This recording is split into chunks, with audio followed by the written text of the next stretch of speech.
ಏತಾರ್ ಗಾಡಿಗೆ ಇವಾಗ ನಾನು ರೈಸ್ ಟೈರ್ಸ್ ಹಾಕ್ಸಿದ್ದೀನಿ ಹಿಂದ್ಗಡೆಗೆ. ಈ ಥರ ಮೂವ್ಮೆಂಟ್ ಅಂತೂ ಸತ್ಯಾಗಲೂ ಮಾಡೋಕ್ಕಾಗಲ್ಲ ಸ್ಟಾಕ್ ಟೈರ್ಸಲ್ಲಿ.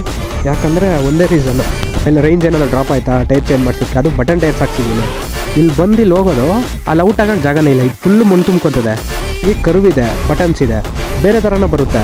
ಪೆಟ್ರೋಲ್ ಕಲೆಗಿದೆ, ಪೆಟ್ರೋಲ್ ಹಾಕ್ಸ್ಕೊಳ್ಳೋಣ ಕಿಸ್ ಕಿಸ್ ಕಿಸ್ ಕಿಸ್ ಕಿಸ್ ಅಂತ ಇರ್ತದೆ. 2500 ಪ್ಲಸ್ GST ಪ್ಲಸ್ ಲೇಬರು.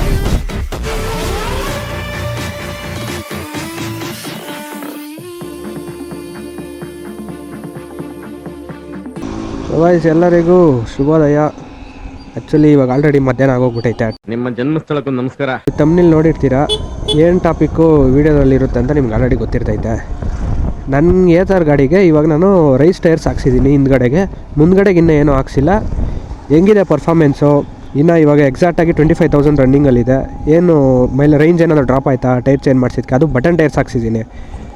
ಏನಾದ್ರು ಡ್ರಾಪ್ ಆಯಿತಾ ಏನು ಕತೆ ಎಲ್ಲ ಹೇಳ್ತೀನಿ. ನಾನು ಆ್ಯಕ್ಚುಲಿ ಟೈರ್ ಚೇಂಜ್ ಮಾಡಿಸಿದ್ದು 19,000ಕ್ಕೆ. 19,000 ಇದ್ದಾಗೆ ಚೇಂಜ್ ಮಾಡಿಸ್ಬಿಟ್ಟೆ. ಬಟ್ ಅದೇನು ರೇಂಜ್ ಡ್ರಾಪ್ ಆಗುತ್ತಾ, ಪರ್ಫಾರ್ಮೆನ್ಸ್ ಹೆಂಗಿದೆ, ಪಿಕಪ್ಪು ಅದೆಲ್ಲ ಕರೆಕ್ಟಾಗಿದೆ, ಏನೋ ಚೇಂಜ್ ಆಗಿದೆ ಅಂತ ನೋಡೋಕ್ಕೋಸ್ಕರನೇ ನಾನು ಅದು ಹಂಗೆ ಇಟ್ಕೊಂಡು 24,000 25,000 ಆಗಲಿ, ಒಂದು 5,000 ಆಗಿ ಇನ್ನೊಂದು ಸರ್ವಿಸ್ ಆಗೋಗಲಿ, ಆಮೇಲೆ ನೋಡೋಣ ಅಂದ್ಕೊಂಡು ಇಟ್ಕೊಂಡಿದ್ದೆ ಹಂಗೆ.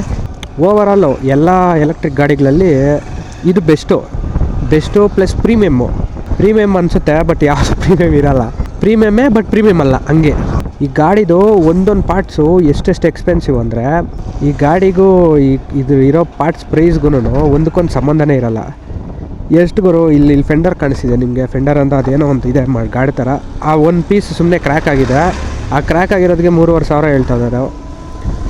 ಇನ್ನು ಸ್ಟಾಕ್ ಟೈರ್ಸ್ ಇದೆ ಅಲ್ಲಿ ನೋಡಿ, ಅದು MRFದು ಜ್ಯಾಪರ್ಸ್ ಅಂತ ಏನೋ ಬರುತ್ತೆ ಟೈರು. ಆ ಟೈರನ್ನ ಇವರು ಫಿಟ್ ಮಾಡಿಕೊಡೋದು. ಆ ಒಂದು ಟೈರು ನಾವು ಔಟ್ಸೈಡಲ್ಲಿ ತೊಗೊಂಡ್ರೆ 1,200 300ಗೆಲ್ಲ ಆಗೋಗ್ಬಿಡ್ತೈತೆ. ಇವ್ರು ಹೇಳೋ ಪ್ರೈಸ್ ಬಂದುಬಿಟ್ಟು 2,500 ಪ್ಲಸ್ GST ಪ್ಲಸ್ ಲೇಬರು. ಯಾವಾಗ ಬೇಕು ಗುರು? ಅದು ನಾನು ಜಸ್ಟ್ ಕೇಳಿದೆ ಅಷ್ಟೇ. ಟೈರ್ ಹೋಗಿದೆ, ಚೇಂಜ್ ಮಾಡಿಸ್ತೀರಲ್ವ ನೀವೇ ಅಂದರೆ, ಹೌದು ಚೇಂಜ್ ಮಾಡಿಸಿರಿ, 2,500 ಒಂದು ಟೈರ್ ಆಗುತ್ತೆ. ನೀವು ನಮ್ಮ ಹತ್ರನೇ ಮಾಡಿಸ್ಬೇಕು, ಬೇರೆ ಎಲ್ಲೂ ಮಾಡಿಸ್ಬಾರ್ದು. ಅದು ಇದು ನಮ್ಮದೇ ಕಂಪನಿ ಅಂತ ಹಿಂಗೆ ಅಂತೆಲ್ಲ ಫುಲ್ಲು ಹೆವಿ ಶೋಕಿ ಥರ ಮಾತಾಡ್ಬಿಟ್ರು. ನನಗೆ ಆ ಪ್ರೈಸ್ ಕೊಟ್ಟು ಆ ಕಿತ್ತೋಗಿರೋ ಟೈರ್ಗಳು ತಿರ್ಗಿ ಹಾಕ್ಸ್ಕೊಳಕ್ಕಾಗಲ್ಲ. ನಾವಿರೋದು ಹಳ್ಳಿ ಸೈಡು, ನಮಗೆ ಈ ಸ್ಮೂತ್ ಟೈರ್ಸ್ ಎಲ್ಲ ಜಾಸ್ತಿ ಬಾಳಿಕೆ ಬರೋಲ್ಲ. ಏನೋ ಈ ಥರ ಸಿಟಿಯಲ್ಲಿರೋರು ಟಾರಲ್ಲಿ ಓಡಾಡ್ತಿರೋರು ಟಾರ್ ರೋಡಲ್ಲಿ ಓಡಾಡ್ತಿದ್ರೆ ಓಕೆ ಬರ್ಬೋದು, ಲೈಫು ಬರುತ್ತೆ ಕೂಡ. ಒಂದು 25,000 30,000 ಗಂಟ ಆರಾಮಾಗಿರುತ್ತೆ ಲೈಫು. ನಮ್ಮದು ನೋಡಿ ಈ ಥರ ರೋಡುಗಳಿರುತ್ತೆ, ಎಲ್ಲಂದ್ರಲ್ಲಿ ಹೋಗ್ತಾ ಇರ್ತೀರಿ. ನಾನು ಇದು ತೊಗೊಂಡು ಕರೆಕ್ಟಾಗಿ 8 ಮಂತ್ಸ್ ಆಗಿದೆ. 8 ಮಂತ್ಸ್ಗೆ 25,000 ಲೆಕ್ಕ ಹಾಕ್ಕೊಂಡ್ರಿ ಎಷ್ಟು ಓಡಾಡಿರ್ಬಾರ್ದು ಅಂತ, ಎಷ್ಟು ಯೂಸ್ ಮಾಡಿರ್ಬೋದು, ಎಷ್ಟು ರಫಾಗಿ ಯೂಸ್ ಮಾಡಿರ್ಬೋದು. ಟೈರ್ಸ್ ಅಂತ 20,000ಕ್ಕೆ ಉಡಿಶ್ ಬ್ಲೇಡ್ ಆಗೋಯ್ತಲ್ಲೇ. ಏನಿಲ್ಲ ಅಂದರೂ ಆ ಟೈರ್ಗೆ ನಾನು ಒಂದು 8 ಸರಿ 9 ಸರಿ ಪಂಚರ್ ಹಾಕ್ಸಿದ್ದೀನಿ. ನೀವೇ ಲೆಕ್ಕ ಹಾಕ್ಕೊಳ್ಳಿ. ಟೈರ್ ಚೇಂಜ್ ಮಾಡೋದು ದಿವಸ ನೀವು ನೋಡಬೇಕಾಗಿತ್ತು, ಇಷ್ಟು ತಿಕ್ನೆಸ್ ಇದೆ ಸೆಂಟ್ರಲ್ಲಿ. ಟೈರ್ ದಪ್ಪ ಮಂದ ಬರುತ್ತಲ್ಲ, ಸೆಂಟ್ರಲ್ಲಿ ಇಷ್ಟು ತಿಕ್ನೆಸ್ ಇದೆ. ಈ ಬಟನ್ ಟೈರ್ಸ್ ಹಾಕ್ಸಿದ್ದು ಏನಂದರೆ ನಮಗೆ ಒಂದು ರೇಂಜ್ ಗ್ರಿಪ್ ಇರುತ್ತೆ. ಇನ್ನೊಬ್ರೊಬ್ರು ಹೇಳ್ತಾರೆ ಬಟನ್ ಟೈರ್ಸ್ ಹಾಕಿದ್ರೆ ಕರ್ವ್ಸ್ ಎಲ್ಲ ಬೆಂಡ್ ಮಾಡೋಕ್ಕಾಗಲ್ಲ ಏನಿಲ್ಲ ಅಂತ. ನಾನು ಟೈರ್ ತೋರಿಸ್ತೀನಿ ಹೆಂಗಿದೆ ಅಂದರೆ, ಟೈರು ಕರೆಕ್ಟಾಗಿ ಕರ್ವ್ ಇದೆ, ಬಟನ್ಸ್ ಇದೆ, ಬೇರೆ ಥರನೇ ಬರುತ್ತೆ. ಬಾಕ್ಸ್ ಶೇಪ್ ಬಂದುಬಿಟ್ಟು ಆಮೇಲೆ ಬಟನ್ಸ್ ಔಟ್ಸೈಡ್ ಬರುತ್ತೆ. ನಮ್ಮ ಕರುಗೆ ಅದು ಮ್ಯಾಚ್ ಆಗೋಲ್ಲ. ಆ ಥರ ಇದ್ದರೆ ಕರುಗೆ ಮ್ಯಾಚ್ ಆದರೆ ನಮ್ಗೆ ಓಕೆ ಗ್ರಿಪ್ ಇರುತ್ತೆ, ಅಂಥದ್ದೇ ಹಾಕ್ಸ್ಬೇಕು, ಆವಾಗೆ ರೇಂಜ್ ಡ್ರಾಪ್ ಆಗೋಲ್ಲ. ನಾನು ಹಾಕ್ಸಿರೋದು ಕೂಡ ನಾವು ಬಟನ್ ಟೈರ್ ಹಾಕ್ಸಿದ ತಕ್ಷಣ ರೇಂಜ್ ಡ್ರಾಪ್ ಆಗೇ ಆಗುತ್ತೆ. ಇಲ್ಲಿ ತೋರಿಸಲ್ಲ ಅಷ್ಟೇ. ಇವಾಗ 110 ಕಿಲೋಮೀಟರ್ಸ್ ತೋರಿಸುತ್ತೆ ಫುಲ್ ಚಾರ್ಜ್ಗೆ. ನಾವು ಹೋಗ್ತಾಯಿದ್ರೆ ನಾವು 100 ಕಿಲೋಮೀಟರ್ಸ್ ಹೋಗೋಷ್ಟೊತ್ತಿಗೆ 110 ಅದು ಕನ್ಸ್ಯೂಮ್ ಆಗೋಗ್ಬಿಟ್ಟಿರ್ತೈತೆ. ಅದರ ಅರ್ಥ ನೀವು ಅಲ್ಲಿ ಬ್ಯಾಕ್ಗ್ರೌಂಡಲ್ಲೇ 10 ಕಿಲೋಮೀಟರ್ಸ್ ಅದು ಕನ್ಸ್ಯೂಮ್ ಆಗುತ್ತೆ. ಇಲ್ಲಿ ತೋರಿಸಲ್ಲ, ಬಟ್ ಅದು ಕನ್ಸ್ಯೂಮ್ ಆಗುತ್ತೆ ಬ್ಯಾಕ್ಗ್ರೌಂಡಲ್ಲಿ. ಇದು ರೇಂಜ್ ಡ್ರಾಪ್ ಆಗೋ ಥರ ನಾನು ಹೇಳ್ತಾ ಇರೋದು. ಈ ಥರ ರೇಂಜ್ ಡ್ರಾಪ್ ಆಗುತ್ತೆ ಅಂತ ಇಲ್ಲಿ ತೋರಿಸಲ್ಲ, ಬಟ್ ರೇಂಜ್ ಡ್ರಾಪ್ ಆಗುತ್ತೆ. ಇದು ಎಷ್ಟು ದಿವಸ ಡ್ರಾಪ್ ಆಗುತ್ತೆ ಅಂದರೆ, ಕರೆಕ್ಟಾಗಿ ಒಂದು 2,000 3,000 ಕಿಲೋಮೀಟರ್ಸ್ ಓಡಾಡಿಸ್ಮೇಲೆ ಗಾಡಿ ಕುದುರ್ಬಿಡ್ತದೆ. ಆ ಟೈರ್ಗೆ ಕುದುರ್ಬಿಡ್ತದೆ ಆಟೋಮೆಟಿಕ್ಕಾಗಿ. ನಾನು ಸ್ಟಾರ್ಟಿಂಗ್ ತಗೊಂಡಾಗ ಟೈರ್ ಹಾಕ್ಸಿದ್ಮೇಲೆ ಕರೆಕ್ಟಾಗಿ ಒಂದು 110 ಕಿಲೋಮೀಟರ್ಸ್ನ ಚಾರ್ಜ್ ಮಾಡಿದ್ರೆ ಆ ರೇಂಜ್ ನಾನು ಏನಿಲ್ಲ 95 ಹೋಗೋಷ್ಟೊತ್ತಿಗೆ ಫುಲ್ ಡ್ರೈನ್ ಆಗೋಗ್ಬಿಡ್ತಾಯಿತ್ತು. ಈ ಥರ ನಾನು ಗಮನಿಸಿದೆ, ಒಂದು 600 700 ಆಗೋ ತನಕ ಹಿಂಗೆ ಆಗ್ತಾಯಿತ್ತು. ಅದಾದಮೇಲೆ ಒಂದು 95 ಬರೋದು 100 102 103 ಕಿಲೋಮೀಟರ್ಸ್ ಹೋಗೋಷ್ಟೊತ್ತಿಗೆ ಡ್ರೈನ್ ಆಗ್ತಾಯಿತ್ತು. ಇವಾಗ ಎಕ್ಸಾಕ್ಟಾಗಿ 5,000 ಓಡಿದೆ ಟೈರ್ ಹಾಕ್ಸಿದ್ಮೇಲೆ. ಇವಾಗ ಕರೆಕ್ಟಾಗಿ 110 ಕಿಲೋಮೀಟರ್ಸ್ ರನ್ ಆಗುತ್ತೆ. ಅದು ಫುಲ್ಲು ನಾನು 100% ಗ್ಯಾರಂಟಿ ಕೊಡ್ತೀನಿ. ಅದೇನಂದರೆ ನಾವು ಯಾವುದೇ ಟೈರ್ ಹಾಕ್ಸಿದ್ರಿ ಹೆಂಗೆ ಮೊದಲಿರೋದಕ್ಕೆ ಕುದುರ್ಬಿಟ್ಟಿರ್ತದಲ್ಲ, ಅದಕ್ಕೆ ನಾವು ಗ್ರಿಪ್ನ ಮ್ಯಾಚ್ ಮಾಡಿಬಿಟ್ಟು ಅದೇ ಟೈರ್ ಹಾಕಿದ್ರೆ ಓಕೆ, ಆ ರೇಂಜ್ ಡ್ರಾಪ್ ಆಗೋಲ್ಲ. ನಾವು ಬಟನ್ ಟೈರ್ ಹಾಕ್ಸಿದ್ರೆ ಅದು ಕುದುರಬೇಕಲ್ಲ, ಫಸ್ಟಿಂದ ಕುದುರಬೇಕು, ಅದಕ್ಕೆ ಟೈಮ್ ತೊಗೊಳುತ್ತೆ. ಬಟ್ ರೇಂಜ್ ಏನು ಡ್ರಾಪ್ ಆಗೋಲ್ಲ. ನಿಮ್ಮ ಟೆಂಪ್ರವರಿ ಡ್ರಾಪ್ ಆಗುತ್ತೆ ಮತ್ತು ಅದು ಆಟೋಮೆಟಿಕಾಗಿ ಪಿಕಪ್ ಆಗಿಬಿಡ್ತಾಯಿದೆ.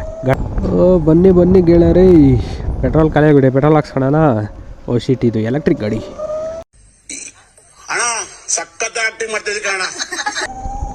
ನೋಡಿ ಆಫ್ ರೋಡಿಂಗು ಹೆಂಗೆ ಬೇಕಾ ಮಾಡ್ಬೋದು ಅನ್ಕೊಂತೀರಾ, ಬಟ್ ಮುಂದೆ ಟೈರ್ಸಿನ ಹಂಗೆ ಇದೆ, ಸ್ಲಿಪ್ ಆಗೋ ಚಾನ್ಸಸ್ ಅಂತೂ ಹೆವಿ ಇರುತ್ತೆ.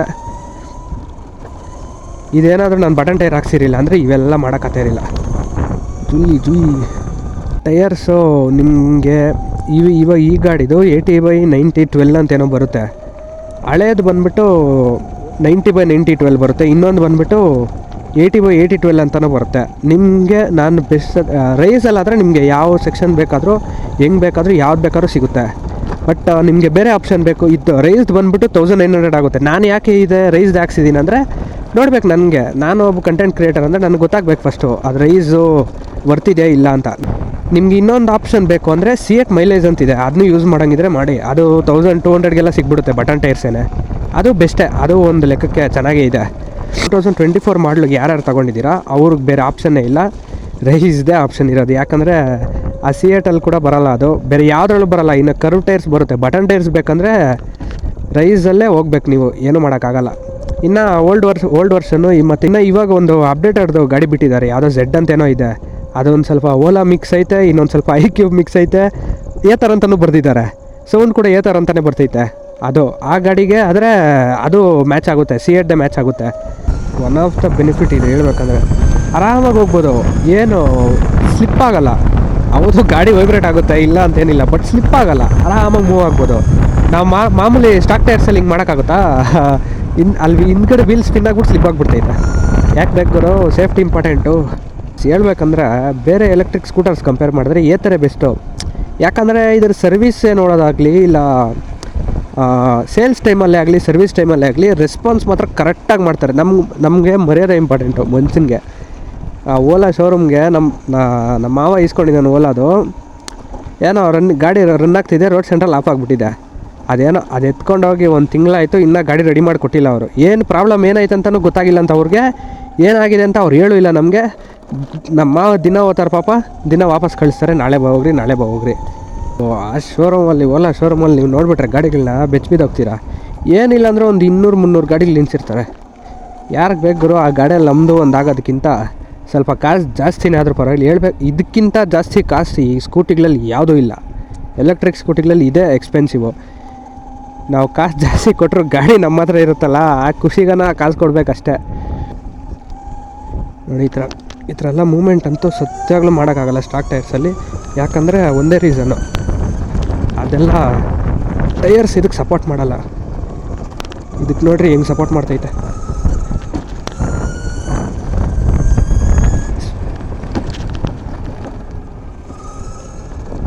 ನಾನು ನೆಗೆಟಿವ್ ಕೇಳಿಸ್ಕೊಳಕ್ಕೆ ಇದ್ದೀರ ಅಂತ ಗೊತ್ತು, ನೆಗೆಟಿವೇ ಹೇಳ್ತೀನಿ.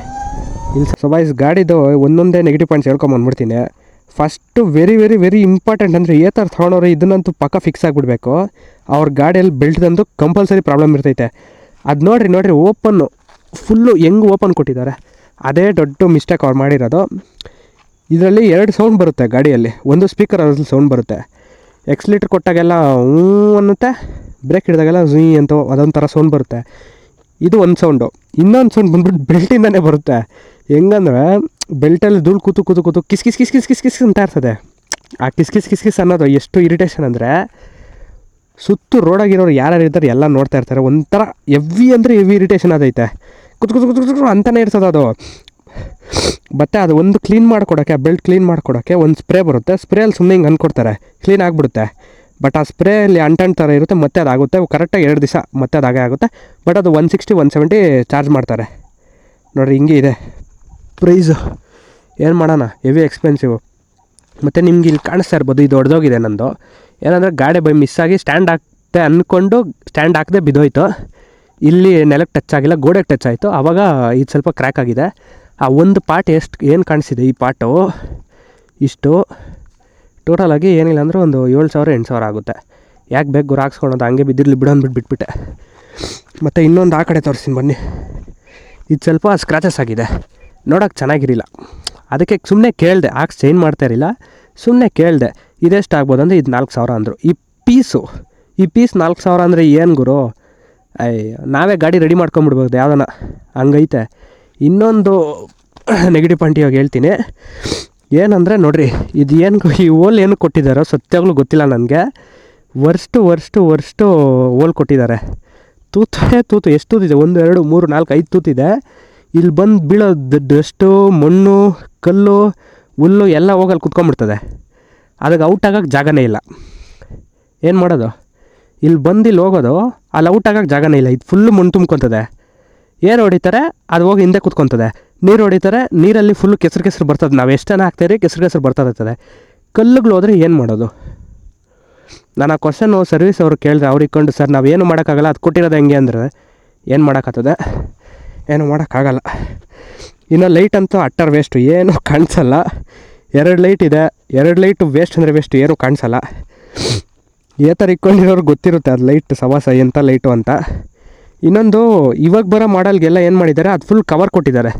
ಇದೇನಿದೆ ಇದು ಏನು ಅನ್ನೋದು, ಇದನ್ನು ಈ ಬೆಲ್ಟದು ಗಾಡಿ ಏನು ಬರ್ತಿದ್ದೋ ಇದು ಫುಲ್ಲು ಕವರ್ ಕೊಟ್ಟಿದ್ದಾರೆ. ಆದರೆ ಏನು ಯೂಸ್ ಆಯ್ತು ಗುರು, ಈ ಕಡೆ ಕವರ್ ಕೊಟ್ಟರೆ ಏನು ಯೂಸು, ಏನಾನ ಯೂಸ್ ಇದೆಯಾ?